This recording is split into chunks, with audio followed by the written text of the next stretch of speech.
Welcome back. ఈ రోజు నుంచి పార్లమెంటులో ఆపరేషన్ సింధూర్ పై చర్చ జరగనుంది. లోక్సభ, రాజ్యసభలో 16 గంటల చొప్పున చర్చకు సమయం కేటాయించారు. సింధూర్ పై ఇవాళ లోక్సభలో, రేపు రాజ్యసభలో చర్చ జరుగుతుండగా సభకు తప్పనిసరిగా హాజరు కావాలని ఎంపీలకు అధికార, ప్రతిపక్ష పార్టీలు విప్ జారీ చేశాయి.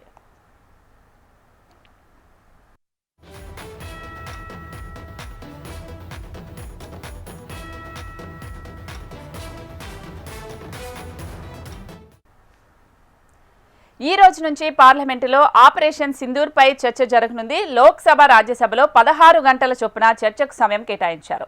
సింధూర్ పై ఇవాళ లోక్సభలో, రేపు రాజ్యసభలో చర్చ జరగనుండగా సభకు తప్పనిసరిగా హాజరు కావాలని ఎంపీలకు అధికార, ప్రతిపక్ష పార్టీలు విప్ జారీ చేశాయి.